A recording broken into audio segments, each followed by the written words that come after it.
जय श्री राम भक्तों, जय श्री बालाजी महाराज, जय माता की। कैसे हो आप सब? आशा करते हैं कि सभी जो हैं सुरक्षित ही होंगे और माँ जगत जननी और बालाजी महाराज की कृपा भी आप सभी के ऊपर बनी हुई है। यही हमेशा आप सभी के लिए कामना करते हैं।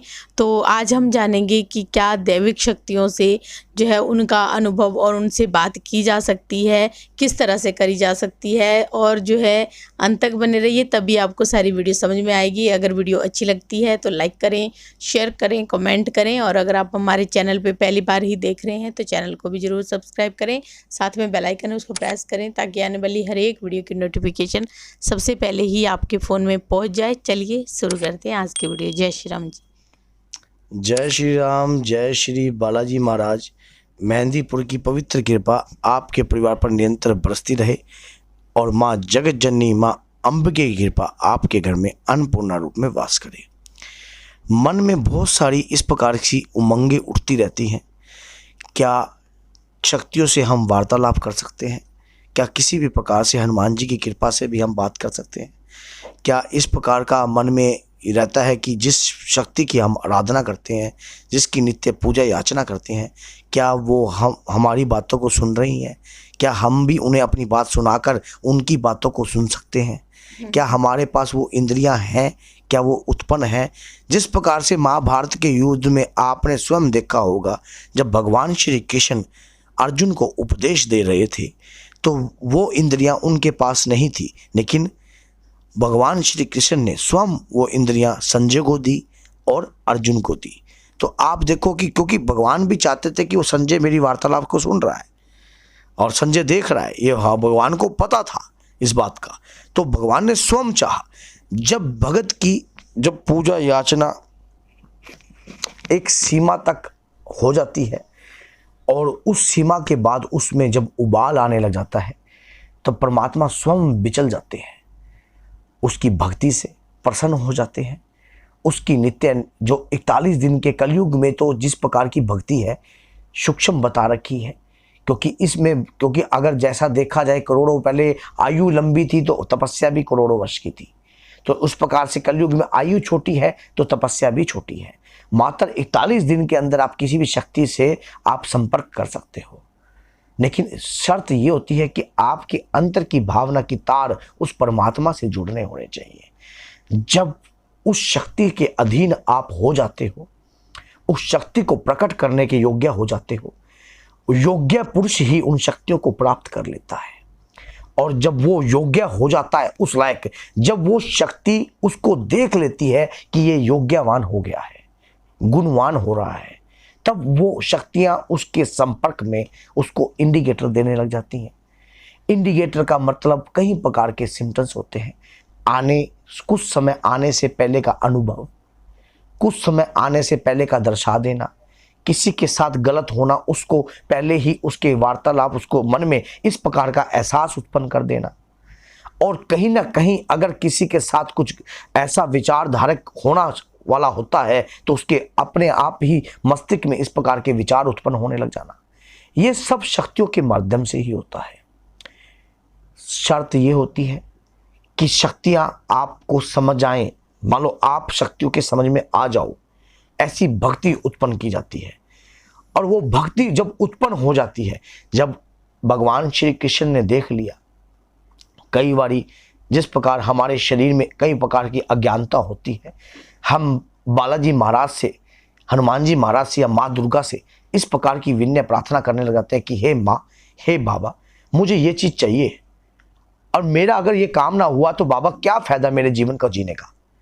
हम इस प्रकार की जब शर्त लगा देते हैं, जिस प्रकार से महाभारत के युद्ध के अंदर, गीता के उपदेश के अंदर भगवान श्री कृष्ण अर्जुन को समझा रहे थे कि हे अर्जुन, उठ और दांडीव उठा, ये सब कर्तव्य जो ये कार्य है सब मेरे द्वारा ही है, लेकिन अर्जुन को समझ में नहीं आ रहा था। इसी प्रकार से हम जब भगवान को विवश करते हैं किसी कार्य के लिए, हमारे अंदर की जो अज्ञानता होती है वो हमारे ऊपर चढ़ी हुई होती है। उस अज्ञानता, उस मलिनता को दूर करने के लिए हमारे अंदर की ज्योति को जगाना पड़ता है, उस शक्ति को जगाना पड़ता है जो परमात्मा से लिंक हो। अब जब देखा, जब परमात्मा के खुद के शब्द जब अर्जुन ने सुने, उसकी जो अज्ञानता थी क्षण बन के लिए दूर हो गई। इसी प्रकार से जो परमात्मा के शब्द हैं उन्हें हमें धारण करना चाहिए, उनके इंडिकेटरों को धारण करना चाहिए। जब रात्रि को सोते वक्त कई बार हमें एहसास होता है कि या कोई ऐसा कृपा प्राप्त होती है कि हमारे जैसे कि कानों से पैर कोई काम हम करने जा रहे हैं और कहीं ना कहीं से हमें ये आवाज़ आ रही है कि ये ना कर, और कई बार एक सूक्ष्म रूप का शरीर हमारे संपर्क में रहता है, जैसे कि हम चलते हैं और हमें एहसास होता है कि हमारे साथ कोई दिव्य शक्ति है। इन बातों को वही व्यक्ति गहराईता से समझ सकता होगा जिनके साथ इस प्रकार के कार्य हो रहे हैं, क्योंकि हर व्यक्ति को समझने के लिए अनुभव होना बहुत ज़्यादा जरूरी है, और अनुभव नहीं हुआ तो ज्ञान भी उत्पन्न नहीं होगा। और जो अनुभवित व्यक्ति होते हैं वो ही व्यक्तियों से हमने इन बातों को ज्ञान से धारण किया है, हमने उन बातों से इनसे सीखा है कि जब शक्ति संकेत देती है या किसी भी कार्य को होने से पहले हमें इंडिकेट दे देती है। और बालाजी के दरबार में तो ये चीजें आम है, हनुमान जी महाराज की शरण में ये चीजें तो आम है।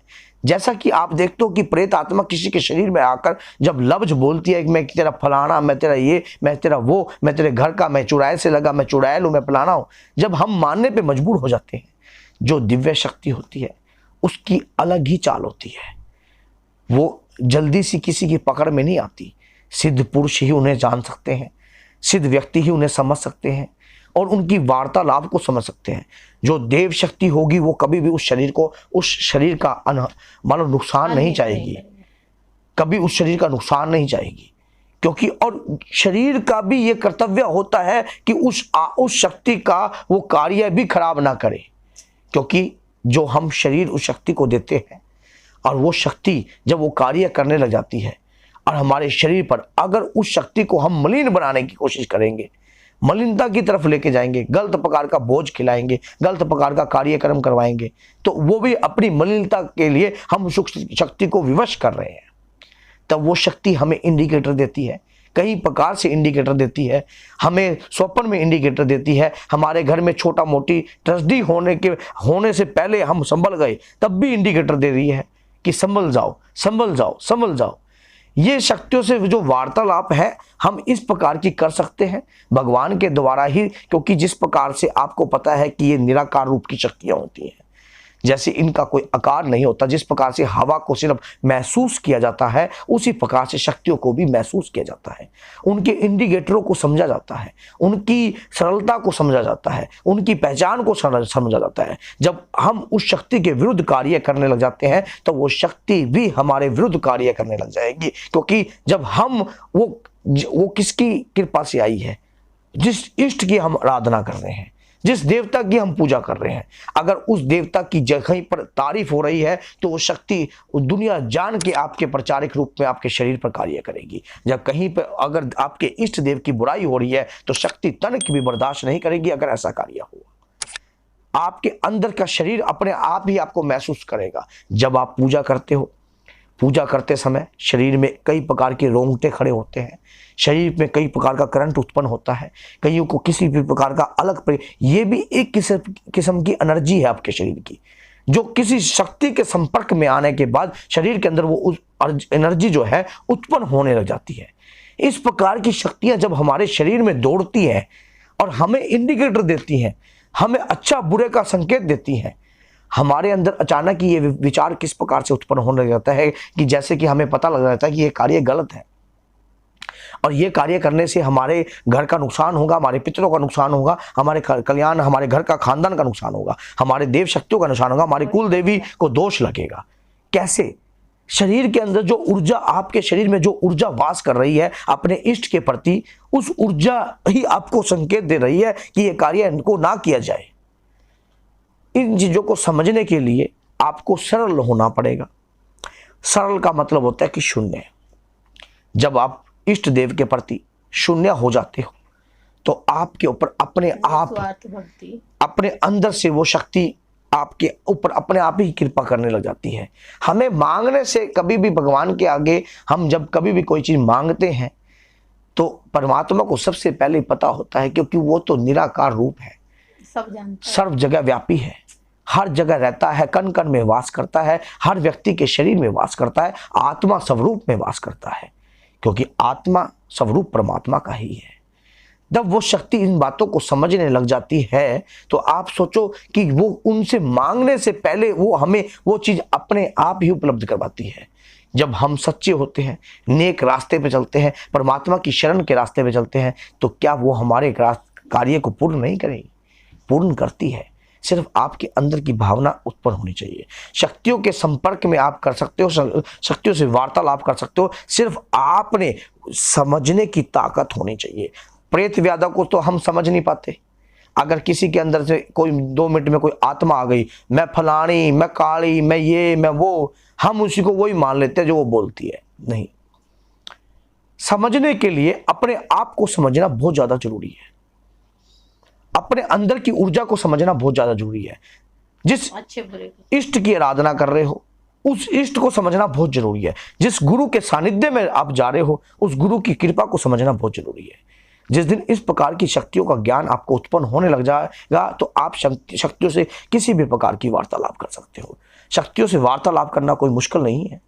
सिर्फ अपने आप को समझने के लिए अपने आप को उस प्रकार से लायक बनाना पड़ता है। जिस प्रकार से हम किसी भी मंदिर में जाते हैं या किसी के शरीर में कोई ऐसी सवारी आती है, वो खेलती है, और खेलने के बाद तो धीरे धीरे वो शरीर उस आत्मा को, उस कृपा को संभालने के लायक बन जाता है, अनुभवित हो जाता है, उस शक्ति को समझने लग जाता है, उस शक्ति के संपर्क में आने लग जाता है। उसी प्रकार से हमारे शरीर की ऊर्जा हर ऊर्जा को पहचानने लग जाती है। अच्छी हो या बुरी हो, बुरी आत्मा हो, गलत हो, ये शरीर का अनुभव सिखाता है। अगर अर्जुन ने बाण और दांडीव ना चलाना सीखा होता तो शायद ही भगवान श्री कृष्ण अर्जुन को चुनते। क्यों? क्योंकि वो पहले ही बनाया गया था इसी के लायक। नहीं तो एकलव्य भी आए थे गुरु द्रोण के आगे, लेकिन आप सोच चुके देखो कर्ण भी आए थे, लेकिन क्या था? गीता का उपदेश के अंदर भगवान ने स्वयं चुना था उसे। भगवान स्वयं चुनते हैं। आप सिर्फ कृपा के पात्र बनो और आप धर्म के प्रति प्रचारिक कार्य कीजिए। आपको अगर ये वीडियो अच्छी लगी है तो लाइक कीजिए, शेयर कीजिए और अधिक से अधिक, ताकि हर व्यक्ति तक इस प्रकार का ज्ञान पहुंच सके और अज्ञानता से वो हट सके। क्योंकि कई बार अज्ञानता हमें मलिन कर देती है, हम किसी दूसरी चीज को भी शक्ति समझ लेते हैं। तो बोलिए जय सीताराम, जय श्री बालाजी महाराज। मेहंदीपुर की पवित्र कृपा आपके परिवार पर निरंतर बरसती रहे और जगत जननी मां भवानी अंबिके की कृपा आपके घर में अन्नपूर्णा रूप में वास करे। जय माता की।